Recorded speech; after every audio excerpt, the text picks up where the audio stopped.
बिस्मिल्लाहिर रहमानिर रहीम नहमदुहु व नसल्ली अला रसूलिहिल करीम अम्मा बाद। बांग्लादेशेर ঐতিহ্যবাহী মাদ্রাসা উম্মুল মাদারিস আজহারুল বাঙ্গাল হাটহাজারী দারুল উলুম মঈনুল ইসলামের আজকের এই বিশাল সমাবেশের মোহতরম সভাপতি হযরত মোহতন সাহেব, हज़रत मुईन मोहतन साहब, हज़रत नाइब मोहतन साहब, हज़रत शेखुल हदीस, मुहद्दिसीन कराम, असातिज़े आज़म, तालिबान उलूम नबुव्वत। হাটহাজারী মাদ্রাসার সাথে আমার কলিজার সম্পর্ক আছে, মাদ্রাসার সাথে আমার কলবের সম্পর্ক আছে। এই দ্বীনি আদারায় আমার শ্বশুর খতিব আজম হযরত মাওলানা সিদ্দিক আহমদ সাহেব প্রায় 14-15 বছর এখানে মুসলিম শরীফের উস্তাদ ছিলেন, মুহাদ্দিস ছিলেন। পরে লেখাপড়াও এখানে করেছেন, এখান থেকে সাহারানপুর দেওবন্দ গেছেন এবং শেখুল ইসলাম হযরত আল্লামা আহমদ শফি সাহেব হাতে আমি বাইয়াত হয়েছি এবং আল্লামা জুনায়েদ বাবুনগরী সাহেবের দোয়া পেয়েছি। তিনি আশা করেছিলেন, আল্লামা জুনায়েদ বাবুনগরী রহমতুল্লাহ আলাই, আমি কলেজে 26 বছর শিক্ষকতা করেছি চট্টগ্রামে, এরপরে আন্তর্জাতিক ইসলামী বিশ্ববিদ্যালয়ে 2 বছর শিক্ষকতা করেছি। তো ওনার একটা আরজু ছিল আমি যেন জীবনের একটা পর্যায়ে একটু হাদিসের দরস দিই। তো ওনার চেষ্টায় আমি জিরি মাদ্রাসায় প্রায় 4 বছর হবে তিরমিজি আউয়াল দরস দিতাম। এখন আমি এটা ইমামতি হালি শহর ব্লক মসজিদে খুতবা দিতাম, এটাও বাদ দিছি, ইউনিভার্সিটিও বাদ দিছি, জিরি মাদ্রাসাও আর যাওয়া সম্ভব নয়। জীবনের একটা ক্রান্তি লগ্নে চলে আসছি।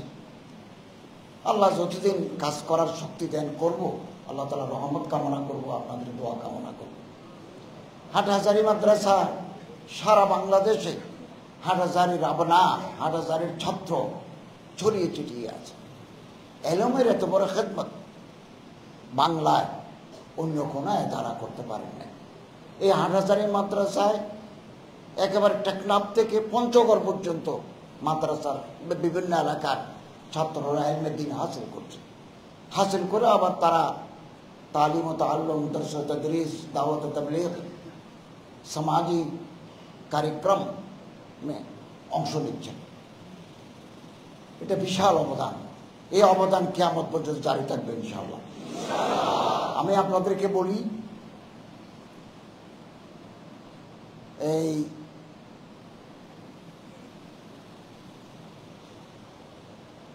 আমি তো ধর্ম মন্ত্রণালয়ের মন্ত্রী বা উপদেষ্টা।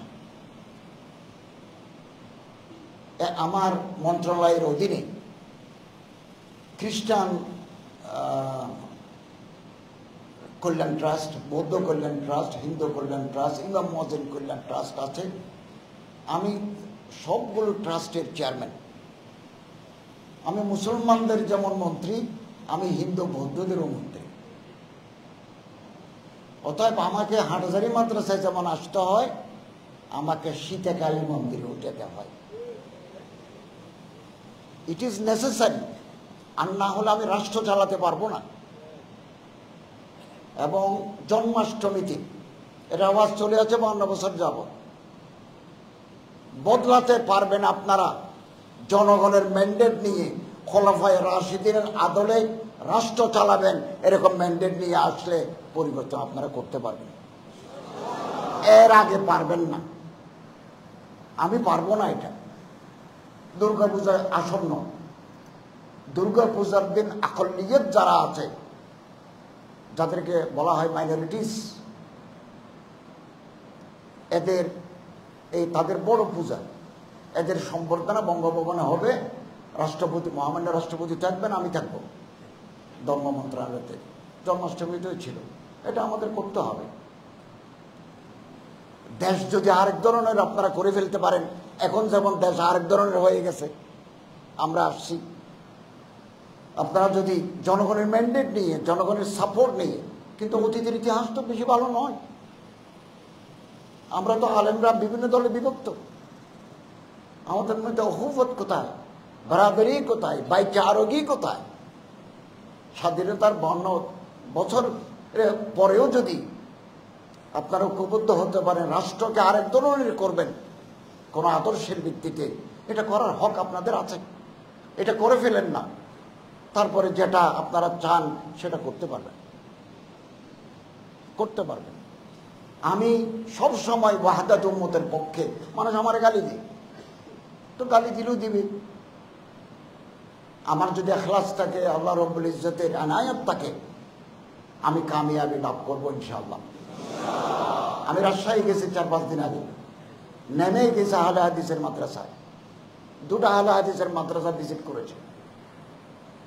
তারা আমাকে সম্মানিত করেছেন এবং ওখানে ইমাম মুহাম্মদ ইবনে হাম্বল একাডেমি নিয়ে দেখে আমার খুব ভালো লাগলো। তারপরে তাদের মানহাজ, তাদের তরিকা তারা চালাবেন। এরপরে গেছে একটা কামিল সরকারি মাদ্রাসা, এরপরে গেছি কাটাখালী জামিয়া ইসলামিয়া দাওরা হাদিস পর্যন্ত মাদ্রাসা, ওখানে বক্তব্য রেখেছি, আগে থেকে ওখানে পরিচয় আছে। তারপরে মন্দিরে গেছি, শ্রী শ্রী গৌরাঙ্গ দেব ঠাকুরের মাজারে গেছি, কিছু খাবারও দিয়েছি গরিব হিন্দুদেরকে। এটা দেওয়ার জন্য আমাদের ফান্ড আছে, আমাদের বরাদ্দ আছে। এই দুর্গা পূজার জন্য রাষ্ট্রের বরাদ্দ 4 কোটি টাকা, আগে দিত 2 কোটি 3 কোটি আগের জমানায়, এবারে 4 কোটি টাকা দিছে। এই 4 কোটি টাকা 1 পয়সাও আমরা মন্ত্রণালয়ে না রেখে ডিসিদের মাধ্যমে হিন্দু পূজারীদের মধ্যে ভাগ করে দেব, 1 পয়সাও রাখবো। আর আমি 100% সততার সাথে আমার দায়িত্ব, রাষ্ট্রীয় দায়িত্ব আমি পালন করছি। আমি 1 পয়সা ঘুষ খাবো না, আমি কোনো দুর্নীতির কাছে যাব না, আমি একটা বৈষম্যহীন সমাজের স্বপ্ন দেখি। এই রাষ্ট্রীয় দায়িত্ব যখন হাতে এসেছে, এটা আমি পালন করার চেষ্টা করব। আমার যারা উপদেষ্টা বন্ধুরা আছেন, আমি প্রত্যেককে, ওলামাদের প্রতিনিধি গেছেন, হেফাজতের প্রতিনিধি গেছেন, মৌলানা সাজ্জাদুর রহমান সাহেবের নেতৃত্বে আমি চিফ অ্যাডভাইজারের সাথে যোগাযোগ করে দিয়েছি, ওনারা ওনাদের বক্তব্য রেখেছেন। তারপর রাজনৈতিক দলের নেতৃবৃন্দ, ইসলামী রাজনৈতিক দলের নেতৃবৃন্দরা গেছেন, আমি তাদের মিট করে দিয়েছি। আমি ভিতরে থাকি, আপনাদের প্রতিনিধি হিসাবে যতটুকু করা দরকার সেটা করতে দ্বিধা করবো না ইনশাআল্লাহ। এবং বিদেশে বাইনাল আকওয়ামি সাতাহ বাংলাদেশ সম্পর্কে একটা মিথ্যা প্রচারণা চলছে। সেটা কি? যে এখানে এই দেশে হিন্দু, বৌদ্ধ, খ্রিস্টানরা তাদের ধর্মীয় কাজ করতে পারে না। ইন্ডিয়ান চ্যানেল আছে, বাইরের চ্যানেল আছে, সবগুলো মিলে একথা। 2টা ভারতীয় চ্যানেলকে আমি সাক্ষাৎকার দিয়েছি, ওখানে আমি বলেছি যে যে প্রচারণা চালাচ্ছে এটা মিথ্যা। আমাদের দেশে হিন্দু, বৌদ্ধ, খ্রিস্টানরা তার ধর্ম পালন করার অধিকার আছে, ধর্ম চর্চা করার অধিকার আছে, আমরা ওখানে কোনো বাধা দিচ্ছি না। যারা বলছে একথা সত্য নয়। এরপরে আমার সাথে ভারতীয় অ্যাম্বাসেডার আমার সাথে দেখা করেছেন, নেপালের অ্যাম্বাসেডার দেখা করেছেন, পাকিস্তানের হাই কমিশনার দেখা করেছেন, আমেরিকার রাষ্ট্রদূত আসবেন আগামী সপ্তাহে, জাতিসংঘের হাই কমিশন থেকে লোক আসছে। তারা প্রত্যেকে বলতেছে we have been concern about the persecution of the minorities in Bangladesh. কিন্তু আমি categorically denied their objections, their complaints, their allegations. আমি বলেছি একথা সত্য নয়, একথা সত্য নয়। হিন্দুদের বাড়িঘর তো কোথাও নষ্ট হয় বিপ্লবের কারণে, তো মুসলমানদের বাড়িঘর তো নষ্ট হয়। ওখানে কোনো সাম্প্রদায়িক তো মনোবৃত্তি ছিল না, এটা বিচ্ছিন্ন ঘটনা, এটা হয়ে থাকে। তবে আমরা এগুলো দমা বা এগুলো নিয়ন্ত্রণে রাখার জন্য রাষ্ট্র চেষ্টা করে যাচ্ছে, প্রত্যেকে সহযোগিতা করে যাচ্ছে। একথাই বারবার বলছে যে এখানে ধর্মকর্ম পালন করা যায় না, সব ভেঙে ফেলতেছে, সেই বিচ্ছিন্ন কিছু ঘটনা ঘটতে পারে। তো ইনশাআল্লাহ আজিজ, আমি আপনাদের কাছে দোয়া চাই, আল্লাহ তাআলার রহমত কামনা করি, সহযোগিতা চাই, যাতে আমরা একটা বৈষম্যহীন রাষ্ট্র আগামী দিনে যেটা প্রতিষ্ঠা করবেন রাজনৈতিক দলের নেতারা। আমরা তো অন্তর্বর্তী মানে কি, এক সরকার গেল আরেক সরকার আসবে, ওই যে সরকার আসবে তার জন্য জমিন হামোয়ার করা, এটাকে বলে লেভেল প্লেইং ফিল্ড। এটা পলিটিক্যাল সায়েন্সের একটা ভাষা, লেভেল প্লেইং ফিল্ড। আগামীতে নির্বাচন হবে, আমরা নির্বাচন দেব, নির্বাচন কমিশনকে আমরা পুনর্গঠন করব, জাতিকে আস্থায় নেব, আগের মতো হবে না, যার ভোট তিনি দিবেন। আল্লামা মুফতি শফি সাহেব রহমতুল্লাহ আল্লামা তকি উসমানী সাহেবের ভোটকে হাইসিয়ত কিতাব আছে। এই সিস্টেম এখন চলছে। আগামী দিনে আপনারা জনগণের ম্যান্ডেট নিয়ে যদি অন্য কোনো সিস্টেমে করতে চান সেটাও করার সুযোগ আছে, আমি আপনাদের সাথে ইখতিলাফ করব না। এখন যে সিস্টেম আছে এটা আল্লামা শফি রহমতুল্লাহ আলাই, তকি উসমানী, মোল্লা ফরিদপুরি রহমতুল্লাহ আলাই সদর সাহেবের এই ভোটের শরীয় হাইসিয়ত কিতাব আছে। তো জনগণে ভোট দেবে, যারা নির্বাচিত হবেন আমরা তাদের কাছে ক্ষমতা হস্তান্তর করব, এবং ক্ষমতা হস্তান্তরের দিন আমরা ডুববো গাড়িতে ফ্ল্যাগ নিয়ে, রাষ্ট্রীয় পতাকা নিয়ে বের হব, রাষ্ট্রীয় পতাকা বন্ধ করে। যেমন আমি একদিন শপথ নিয়েছি, যাওয়ার সময় গেছি, আমার গাড়িতে কোনো পতাকা ছিল না, রাষ্ট্রীয় পুলিশ প্রোটোকল ছিল না। যে মাত্র শপথ নিয়ে বের হচ্ছে আমার গাড়িতে পতাকা, আগে পিছে পুলিশ, এটা রাষ্ট্রীয় প্রোটোকল। এটার জন্য আমরা তৈরি আছি, আমরা চেয়ার ধরে রাখবো না, ক্ষমতায় বসছি আর উঠতে চাইবো না, এই মনোবৃত্তি আমাদের নাই। যতদিন আমরা কাজ করতে পারবো ইনশাআল্লাহ স্বাচ্ছন্দ্যে কাজ করে যাব। এর আগে আমরা কিছু সংস্কার চাই, সেটা হচ্ছে আইন শৃঙ্খলা পুনরুদ্ধার, এটা আমাদের অগ্রাধিকার। 2, পলিটিক্যাল স্টেবিলিটি, রাজনৈতিক স্থিতিশীলতা। 3, সাস্টেইনেবল ইকোনমিক সিস্টেম। আমরা যে রাষ্ট্র পেয়েছি ওই রাষ্ট্রের টাকার তৈলা তো খালি কিছু নাই। এখন $2.2 বিলিয়ন প্রতি মাসে বিদেশ থেকে ফরেন রেমিটেন্স আসতেছে। কিছু পাচার হওয়া টাকা আমরা পাইপলাইনে ছিল, ওই পাইপলাইনের ভিতরে টানিয়ে আবার ভিতরে ঢুকে দিছি, ওইটা আউট হতে পারে নাই।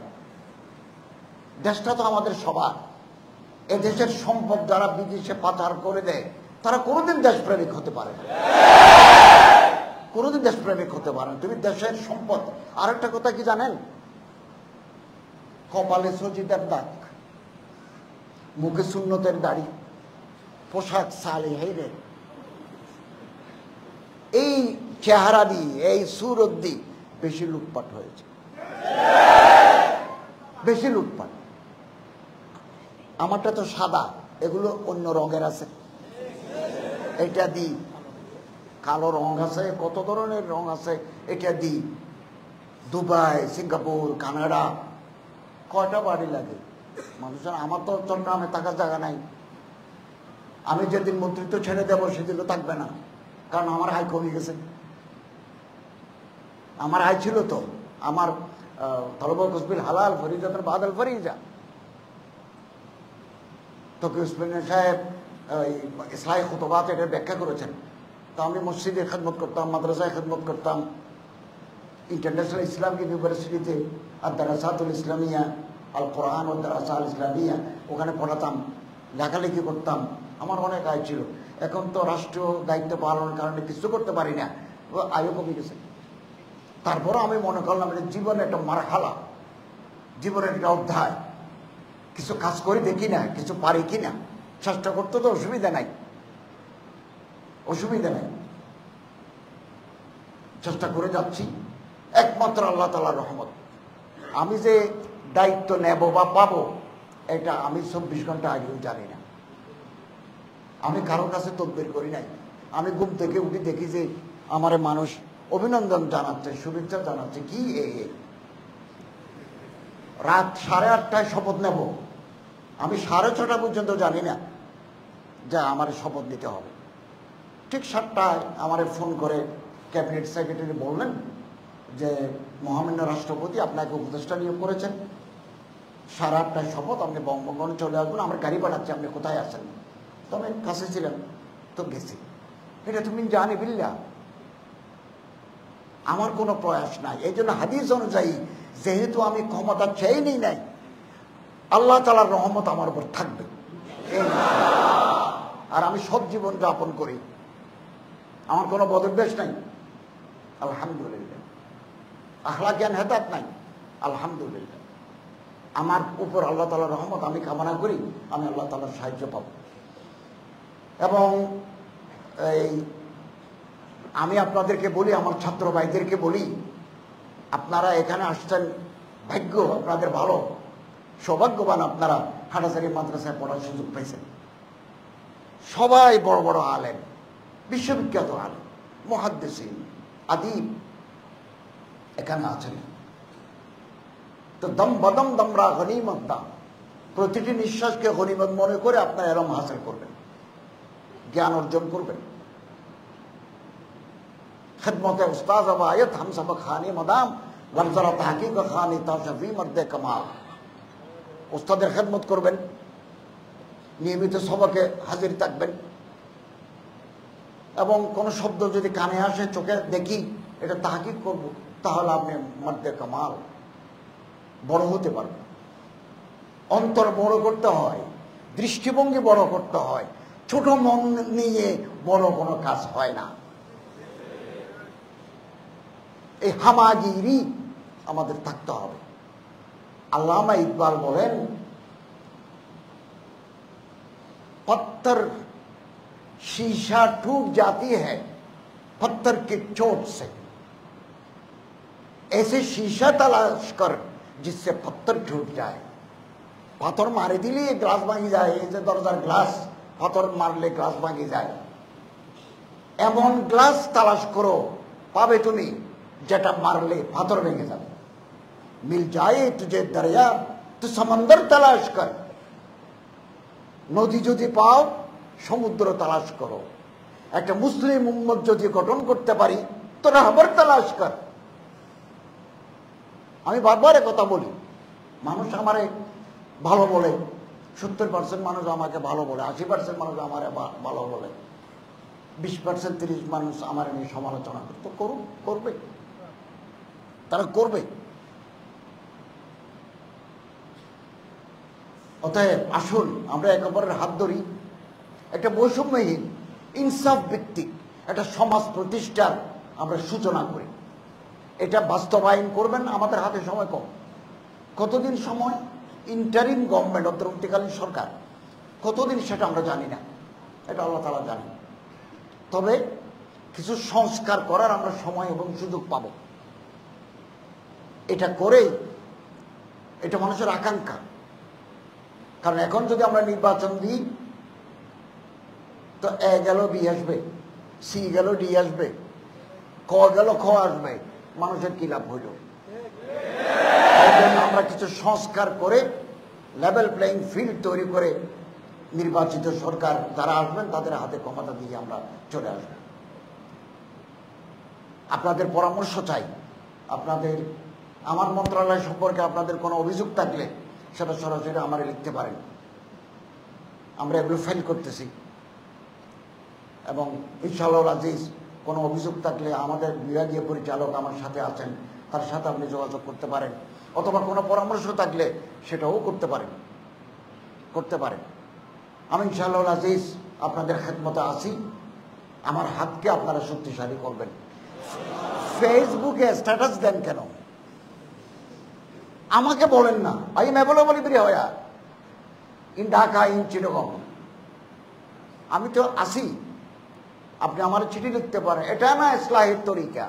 ফেসবুকে দিই, ওই ফেসবুকের রিডার বাড়ালে আপনারও তো লাভ হবে, কিছু টাকা পাবেন, অথবা এই হবে, জাতির তো ক্ষতি হয়ে গেল। আমি মানুষ, আমার তো ভুল হতেই পারে। তো আপনি আমার ইসলাহ করেন, আমারকে আপনি ফোনে পাবেন না। আমার 6 জন সেক্রেটারি, 6 জন, তো আমারে পাবেন না, কিন্তু আমার পিএসদেরকে পাবেন আপনি। আমার পিএস, আমার এপিএস, আমার পিও, আমার অ্যাসিস্ট্যান্ট, 6-7 জন আছে। ওরা সব সময় মোবাইল নিয়ে বসে আছে। আপনি ওখানে আমার খতা কুসুর লক্সিস আপনি ধরে যান। আমি তো মানুষ, আমি এসরা হয়ে যাব। ফেসবুকে লাল করি, ফেসবুকে সবুজ দিই, এগুলো করে বাহাদুরি হবে না, খুব বাহাদুরি হবে না এগুলো। আল্লাহ তাআলা আমাদের সবাইকে হেফাজত করুন, আমিন। আমাদের হযরত মুহতামিম সাহেব কিছু কথা বলেছেন। আচ্ছা, হজ কমানোর জন্য আমি খুব আপ্রাণ চেষ্টা করছি, কিন্তু কিছু ক্ষেত্রে বাধা আছে। যেমন আমি নিজেও জানতাম না প্রতিটি হাজির জন্য সৌদি গভর্নমেন্টকে একটা টাকা দিতে হয়। এটা এমন কম নয়, মানে ওই যে মডার্ন ফিস ছাড়াও আমি এটা জানতাম না। মিনা, মুজদালিফা, আরাফা ওই সমস্ত এলাকায় ABCD এভাবে ভাগ করে রাখছেন সৌদি গভর্নমেন্ট। আপনি এ জোনে থাকলে এক ভাড়া, বি জোনে থাকলে আর এক ভাড়া। এগুলো ডলারে প্রতিটি হাজিদের জন্য সৌদি গভর্নমেন্টকে দিতে হয়, ওখানে নিবন্ধন করতে হয়। মিশর থেকে গতবার কিছু অনিবন্ধিত হাজি আসার কারণে মারা গেছেন, রাস্তায় পানি না পেয়ে মারা গেছেন। ওরা বললো তুমি তো রেজিস্ট্রেশন করো নাই, রেজিস্ট্রেশন করলে তো আমি ঘর দিতাম, তোমার খাবারের পানি দিতাম। তুমি তো এমনি ট্যুরিস্ট ভিসা নিয়ে ঢুকে গেছো, তো আমি তোমার পানি করতে গিয়ে দেবো। তো এই জন্য ওখানে একটা বড় অ্যামাউন্ট দিতে হয়, বিমানে একটা বড় অ্যামাউন্ট দিতে হয়, মক্কা মদিনা হাজিরা অবস্থার জন্য একটা বড় অ্যামাউন্ট দিতে হয়। এই তিনটে অ্যামাউন্ট মিলে প্যাকেজটা হয়। আমি গতকাল বাংলাদেশ বিমানের MD সচিব ওনাদের নিয়ে মিটিং করেছি। আমি ওনাদেরকে বলেছি বিমানের ভাড়া 70,000 টাকা দিয়ে যদি ওমরা করতে পারে, 1,94,800 টাকা লাগবে কেন হজ করার জন্য, বলেছি এটা। এবং তারা আমাকে আশ্বাস দিয়েছেন আমরা এটা কমাবো। ডেডিকেটেড হজ ফ্লাইট যারা হাজি টানবে, আসার সময় তারা প্যাসেঞ্জার পায় না, বিমান খালি আসতে হয়, কিছু জমজমের পানি নিয়ে আসে, তাহলে বিমানের ফুয়েল কস্ট, জ্বালানি খরচ আছে। তো আমি বললাম জ্বালানি খরচ থাকলে তো আপনার ইনফ্লাইট ক্যাটারিং, বিমানের ভিতরে যে যাত্রীদের চা পানি দিতে হয়, খাবার দিতে হয়, এটা তো দিতে হচ্ছে না, এটা তো আপনার বাসে। তো উনি আশ্বাস দিয়েছেন যে আমাদেরকে তিনি কমাবেন।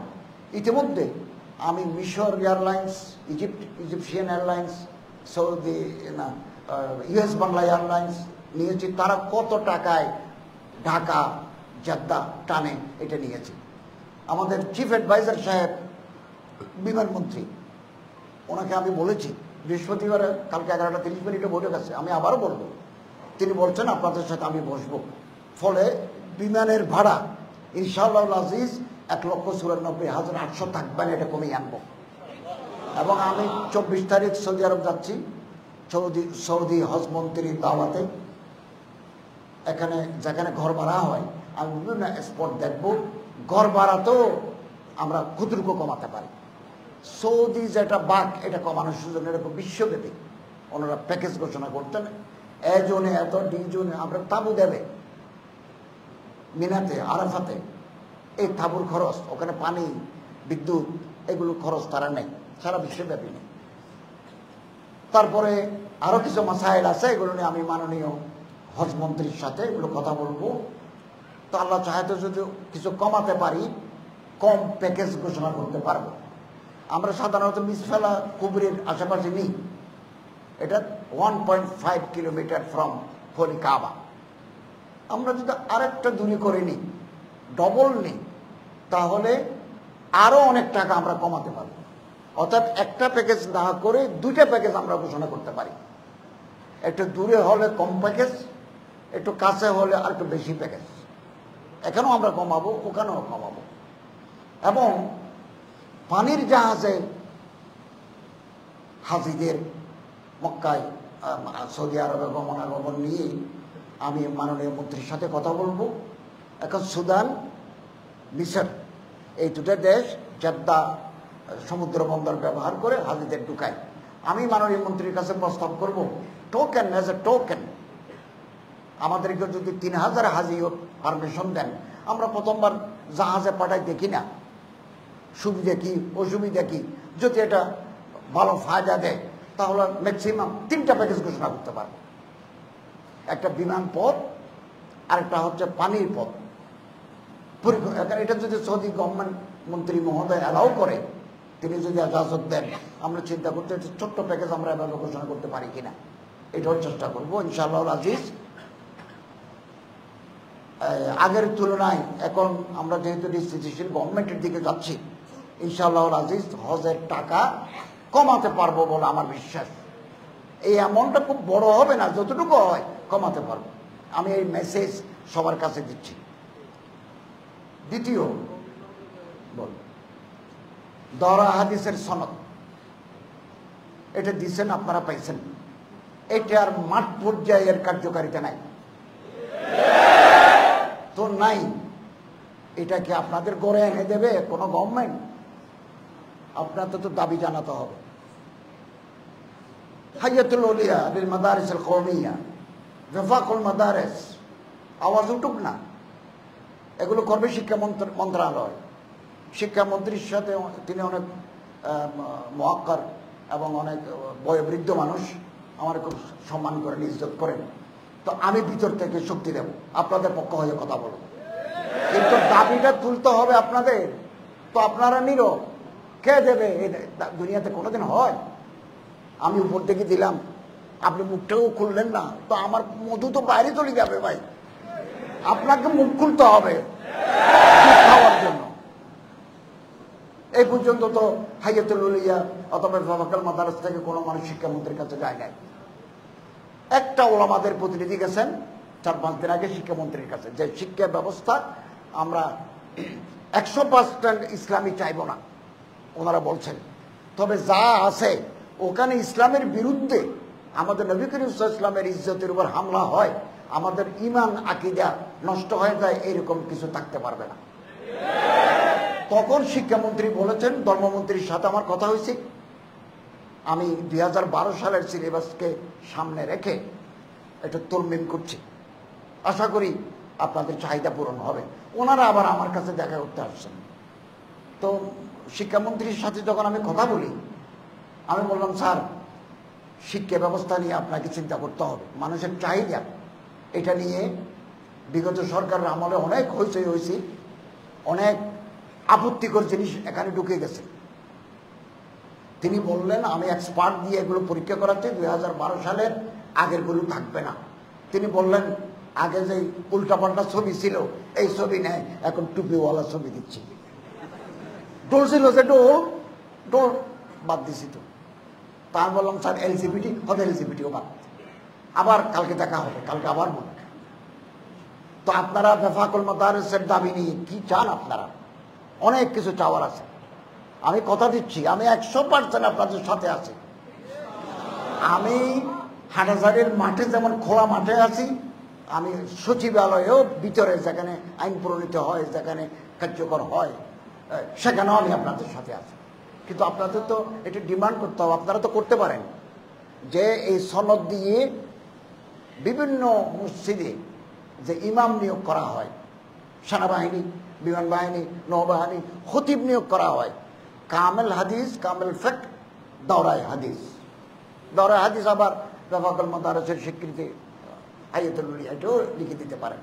এক, বিভিন্ন ক্যান্টনমেন্টে এই ওস্তাদ নেই, এগুলোকে বলা হয় রিলিজিয়াস ইনস্ট্রাক্টর, এটাও আপনারা দাবি করতে পারেন। কাজী সাহেব নেই, তো কোথাও তো নাম নাই। আরো অনেক ক্ষেত্র আছে, দাওরায়ে হাদিসের সনদ দিয়ে রাষ্ট্রকে সেবা দেওয়ার অনেক পর্যায়ে আছে। তো এগুলো নিয়ে কাগজপত্র নিয়ে আসতে হবে, আমি না ভিতর থেকে ফাইট করবো, প্রয়োজনে চিফ অ্যাডভাইজারকে বলবো। চিফ অ্যাডভাইজারের বাড়ি তো হাটাজারি, দুর্যোগ ত্রাণ মুক্তিযোদ্ধা মন্ত্রী ফারুক আজমের বাড়ি তো হাটাজারি, অর্থমন্ত্রী নুরজাহান বেগম হাটাজারি, নুরজোয়া বেগম, মুর্শেদা, ফরিদিয়া, রিজওয়ানা, ওরা বিভিন্ন মন্ত্রণালয়ের দায়িত্বশীল। অনেকে আমারে বলেন, আপনি মেয়ের পাশে বসছেন। আমি বললাম, ভাই, আমাদের চেয়ারের উপরে প্রত্যেকের কার্ড আছে, নাম লেখা। আমি আরেকটা সিটে বসতে পারবো না। আমি কে মাননীয় আরেকজন মন্ত্রীকে বলতে পারি, আপনি একটু উঠে ওদিকে যান, পুরুষটা এদিকে আসবেন? এটা তো স্টেট ম্যানেজড। এই কাঠামো তৈরি হওয়া আছে আগে থেকে, আমি কি বসতে পারি? অনেকে আমারে বলছে আপনি শপথ নেওয়ার সময় মহিলা পাশে ছিলেন, আমি বললাম এটা তো রাষ্ট্র কর্তৃক নির্ধারিত, রাষ্ট্র কর্তৃক নির্ধারিত। তো ওনারা তো আমার চিনেন না, আমি হুজুর। পরে টেলিভিশনে আমার কথা শুনে বলতেছেন আমরা তো আপনাকে চিনি নাই। এরপরে থেকে তাদের আন্তরিকতা, তাদের ব্যবহারে পরিবর্তন এসেছে, তারাও এমনি কোয়ালিফাইড মানুষ এসেছে। এমনকি আমরা যখন বঙ্গভবনে দাওয়াতে যাই, অথবা কালকে আমরা মন্ত্রী পরিষদ মিটিং করব, কে কোন চেয়ারে বসবেন এটা ক্যাবিনেট সেক্রেটারি ঠিক করে দিয়েছে। আমি কি বলতে পারি আমার চেয়ারটা বদলাই দেন? এটার রেওয়াজ নাই। বিতর্ক তৈরি করতে আমরা চাই না। হিন্দুরা বারবার দাবি করেছে তারা 3 দিনের দুর্গাপূজা ছুটি চান। ডক্টর ইউনূস সাহেব বলছেন না, আমি বিতর্ক তৈরি হয়ে জায়গায় হাত দেব। তারপরে তারা দাবি করছেন বঙ্গভবনে যখন শপথ হয় এর আগে কোরআন তেলাওয়াত হয়, তারা দাবি করছেন যে গীতা পাঠ করতে হবে। তা আমি বললাম তাহলে ক্যাবিনেট সেক্রেটারির সাথে দেখা করেন। ক্যাবিনেট সেক্রেটারি বললেন, সচিব বললেন যে স্বাধীনতার পর থেকে 53 বছরে কোরআনেই তেলাওয়াত হয়েছে, এখন যদি আরেকটা তেলাওয়াত দিই এটা নিয়ে আমরা আপত্তিতে পড়বো, আমরা ওইদিকে যেতে চাই না। অতএব দহরা হাদিসের সনদ নিয়ে অনেক কাজ করা যাবে। রাষ্ট্রীয় স্বীকৃত সংসদে পাশ করা একটা আইন, এটা কোনো প্রজ্ঞাপন নয়, নির্বাহী আদেশ নয়, সংসদে পাশ করা একটা আইন, গেজেট হয়েছে। অতএব আপনারা দাবি করেন, আমি শিক্ষামন্ত্রীর কাছে যদি 10 বার যেতে হবে 10 বার, 100 বার যেতে হবে 100 বার, ভিতর থেকে এটা করে দেব। কিন্তু আপনাদের তো দাবি জানাতে হবে। এবং কে দাবি জানাবেন? ফোরাম দাবি জানাবে, বেফাকুল মাদারিস দাবি জানাবে, হাইয়াতুল মাদারিসুল কওমিয়া ওনারা আবেদন জানাবেন, ফর্মালি আবেদন জানাবে আমাদের স্বীকৃতি আছে, এগুলোকে আপনি একটু কার্যকর করার ব্যবস্থা করে দিন। নিশ্চয় হবে ইনশাআল্লাহ। 2 Indian visa for the students, এই যে মহতম সাহেব বললেন ভারত ভিসার কথা বলছেন, আমি ইনশাআল্লাহ আজিজ ইন্ডিয়ান হাই কমিশনের সাথে বসবো এবং যাতে এই বাংলাদেশি তলবা ভারতের দারুল উলুম দেওবন্দ, সাহারানপুর, নাদওয়াতুল উলামা অথবা আরও বড় বড় মাদ্রাসা যেগুলো আছে ওখানে যাতে তারা লেখাপড়ার সুযোগ পান, এটা ভিসা চালু করার জন্য আমি ওনার কাছে আবেদন করব। আমি ওনার সাথে দেখা করে একথা তুলব। পাকিস্তানের হাই কমিশনার এসেছিলেন আমার সাথে দেখা করার জন্য, আমি ওনার সাথে উর্দুতে বলেছি, ইংরেজিতে বলি নাই। তিনি আমার বলেন আপ উর্দু বলতে হ্যাঁ, পড়ছেন কোথায়? তা বললাম আমি তো মাদ্রাসার ছাত্র, মাদ্রাসায় আমার জরিয়ে তালিম উর্দু ছিল। ফলে উনি খুব খুশি হয়েছে, আমরা বাড়ি কয়টা অনেক কথা বলেছে। এর ফাঁকে একথাও বলেছে কওমি মাদ্রাসার ছাত্ররা করাচি দারুল উলুম, জামিয়া বিন নুরিয়া, জামিয়া ইসলামিয়া বিন নুরি টাউন, খায়রুল মাদারিস মুলতানে হাদিস, ফিকহ এবং আরো কিছু সাবজেক্ট আছে, লগা আল আরাবিয়া, আদব আল আরাবিয়াতে উচ্চশিক্ষা গ্রহণ করতে চান, আপনি ভিসার ব্যবস্থা করে দেন, স্কলারশিপের ব্যবস্থা করে দেন। তিনি বলছেন সেটা আমি চেষ্টা করে দেখবো, চিন্তা করে দেখব। মামলা প্রত্যাহার হেফাজতের একটা দল গেছেন, আমি স্যারের সাথে পরিচয় করাই দিয়েছি, ওনারাও দাবি তুলছেন। তো দাবিটা একটা তালিকা করে দিতে হবে, অমুক ঠিকানা এই, মামলা নম্বর এত, থানা হাটাজারি, আদালত হাটাজারি বা আদালত চট্টগ্রাম, এভাবে করে দেন। তৈরি হচ্ছে, আমার হেফাজতের লোকেরা বলতে তৈরি হচ্ছে, এটা দেন ইনশাআল্লাহ আজিজ কোন মামলা থাকবে না, আমরা প্রত্যাহার করে নেব ইনশাআল্লাহ। মডেল মসজিদ হাটাজারি হযরত বলেছেন, মহতম সাহেব বলেছেন, আমি বিভাগীয় পরিচালককে ডেকে জিজ্ঞাসা করলাম কি খবর, তিনি বলছেন যেখানে মসজিদ হওয়ার কথা ওখানে মডেল মসজিদ হবে, স্থান বদলাবে না। কেবলমাত্র পরিবেশ অধিদপ্তর আমাদের কাছে ছাড়পত্র চেয়েছে, এখানে মসজিদ করলে পরিবেশের কোনো ক্ষতি হবে না, এটাও আদায় হয়ে গেছে, কাজ শুরু হয়ে যাবে ইনশাআল্লাহ। অতএব কথা শেষ, আমি আপনাদেরকে বলবো মন বড় করেন, দেশ আগামী দিনে আপনাদেরকে চালাতে হবে। মাদ্রাসা চালাবেন, মসজিদ চালাবেন, খানাকা চালাবেন, এই হেফজাখানা চালাবেন, সংসদ চালাবেন, রাষ্ট্র চালাবার দায়িত্ব আপনাদের কাঁধে নিতে হবে। কিভাবে নিতে হয় এগুলো আপনারা জানেন, কি পদ্ধতিতে নিতে হয়, চালাবেন, আপনারাই চালান না। অতএব আপনাদের দৃষ্টিভঙ্গি বড় হতে হবে। ওয়ামান ইয়াতাহাইয়াব সুউদাল জিবাল ইয়াইশু আবাদাদ দাহারি বাইনাল হুফরি। উঁচু পাহাড় দেখে যদি কেউ ভয় পায়, সুউদাল জিবাল পাহাড়ের উচ্চতায় শিকড়ে দেখে যদি কেউ ভয় পায়, ওমা আমি কি করে উঠবো, তো ইয়াইশু আবাদাদ দাহারি বাইনাল হুফরি, চিরকাল আপনি গর্তের ভিতরে থাকবেন, চিরকাল আপনি গর্তের ভিতরে থাকবেন, আপনি উঠতে পারবেন না। অন্তত মুখে চেষ্টা করলে একেবারে উপরে না যেতে পারলেও মাঝামাঝি জায়গায় যেতে পারবেন, যেতে পারবেন। তো ইনশাআল্লাহ আজিজ আপনাদের সাথে আমার আবার দেখা হবে।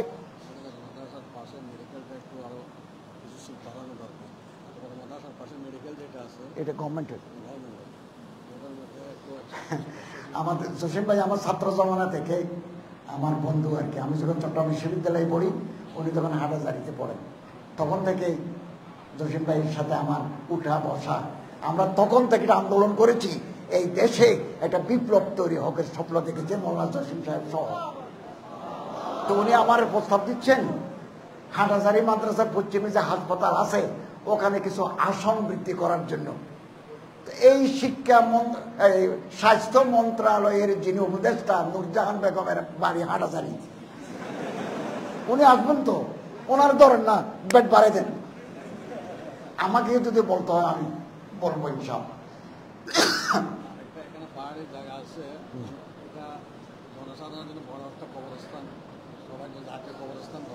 এটা ওই আমাদের প্রধান উপদেষ্টা অথবা এখানে দুজন উপদেষ্টা আছেন, ওনাদেরকে বললে ওনারা বলতে পারেন। আপনি আমার সহযোগিতা লাগলে আমি করব। আর দুজনের সাথে আমার সম্পর্ক ভালো, খুব ভালো।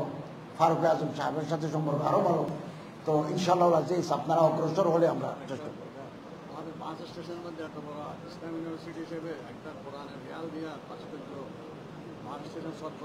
এখন কি আছে? পারবে না, পারবে না। শুনেন, হাটাজারি মাদ্রাসার দিকে ঢোকার সময় যে গোল চত্বর আছে, হযরত দাবি করতেছেন ওখানে কোরআন অথবা ইসলামিক ক্যালিগ্রাফি দিয়ে একটা চত্বর তৈরি করার জন্য। ইনশাআল্লাহ আজিজ এগুলো যে মন্ত্রণালয় আছে আপনার একটা দাবি জানাতে হবে। আমি দাবিটা নিয়ে সামনে যাব, এটা দরখাস্ত দিতে হবে, এটা নিয়ে আমি সামনে যাব। আগের মতো উলট পালট যাকে সাটগাইয়া ভাষায় বলা হয় সদর বদর, এইরকম কোন চত্বর আগামী দিনে হবে না ইনশাআল্লাহ। আলহামদুলিল্লাহ।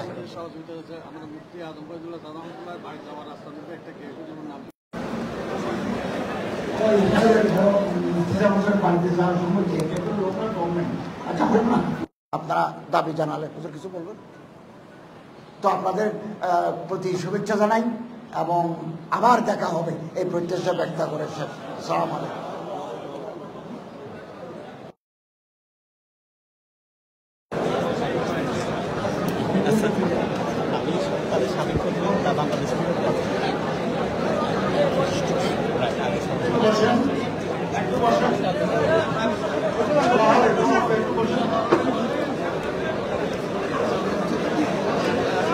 আপনি চট্টগ্রামের লোক, আমাদের চট্টগ্রামের কথা কিছু বলে না, আমাদের এখানে ইয়ে লাগছে।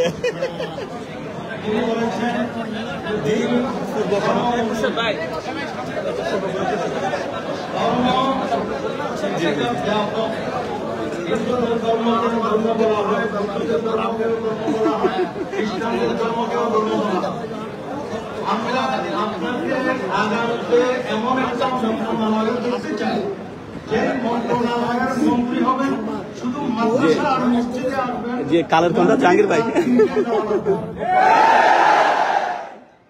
দ্বিতীয় কথা হলো শিক্ষা নিয়ে তালবাহানা বরদাস্ত করা হবে না। কোন নাস্তিক, কোন বেঈমান শিক্ষা নিয়ে আমাদের সমাজ নিয়ে ষড়যন্ত্র করবে, তাদের 20 দাঁত ভেঙে দিতে হবে।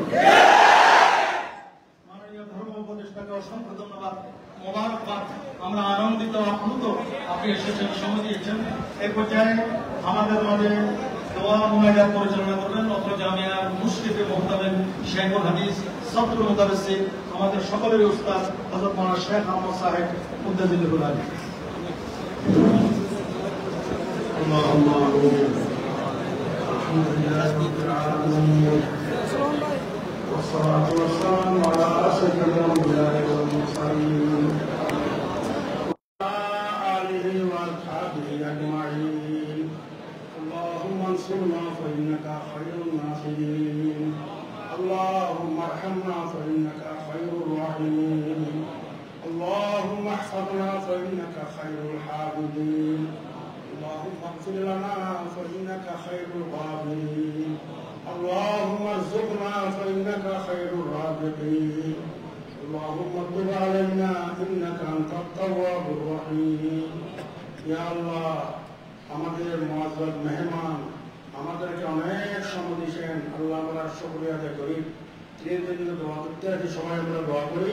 ইয়া আল্লাহ মুআজ্জাজ মেহমানকে সমস্ত বিপদ আপদ থেকে হেফাজত করুন, দুশমন থেকে হাসিদিন থেকে ইয়া আল্লাহ হেফাজত করুন, সমস্ত বাতিলের চক্রান্ত থেকে আল্লাহ তুমি হেফাজত করুন। ইয়া আল্লাহ ইয়া আরহামার রাহিমিন আমাদের এই মাদ্রাসাকে কবুল করুন। এই মাদ্রাসা উম্মুল মাদারিস জামিয়া আলিয়া দারুল উলুম ইসলাম মারাবাড়ির ছাত্র শিক্ষক কর্মচারী সবাইকে আল্লাহ কবুল করুন। ইয়া আল্লাহ মাদ্রাসা যারা সহযোগিতা করে, দান দক্ষিণা করে, ডোনার সবাইকে আল্লাহ তুমি কবুল করুন। পুরা পৃথিবীর সমস্ত মুসলমানকে হেফাজত করুন, বাংলাদেশের মুসলমানদেরকে হেফাজত করুন। ইয়া আল্লাহ ইয়া আরহামার রাহিমিন আমাদের মেহমান ঠিকভাবে কাজ করতে পারে মতো আল্লাহ সমস্যা যেমন না হয় তুমি আল্লাহ কবুল করুন। আল্লাহ ইয়া আল্লাহ কবুল করুন। আল্লাহ ইয়া আল্লাহ তোমার দরবারে দরখাস্ত করে দে, তোমার নবী বলেছেন ইন্নাকা হাজিজুল কারীম তাস্তাহি আন তারুকিয়াতাল আব্দ সিফরান ইযা রাফাআ কুফাইলে। তুমি আল্লাহ বড় হায়াওয়ালা লজ্জাওয়ালা। ইয়া আল্লাহ তোমার দরবারে দুই হাত উঠাইলে খালি হাত করে দিলে রক্ষা করো।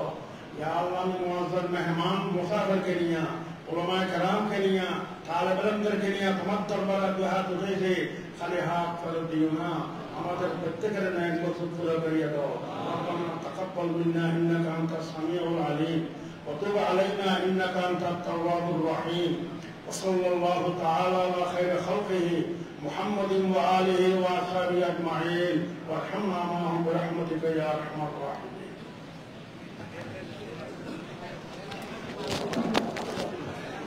شباب برمية شباب لكني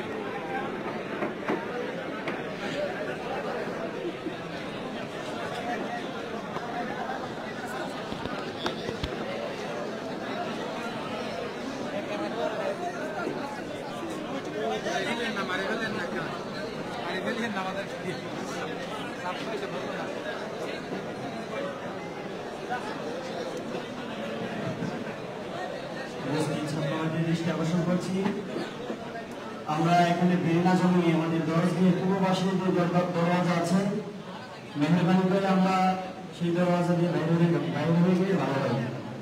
আর আমাদের দরওয়াজে যে সমস্ত সাথী ভাইরা আছে মেহরবানি করে আমাদের যে ডোরগুলো আছে দরজার দক্ষিণ পাশে এবং উত্তর পাশে আমরা অল্প সময়ের মধ্যে আমরা টেবিলগুলো দরজার মধ্যে আগের মতো সিস্টেম করে রেখে দেব ইনশাআল্লাহ।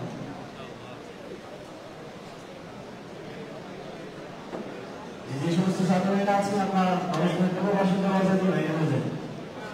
এদিকে মেহমানরা মজা পাচ্ছেন, আমরা এদিকে ভূমিকা জমাই।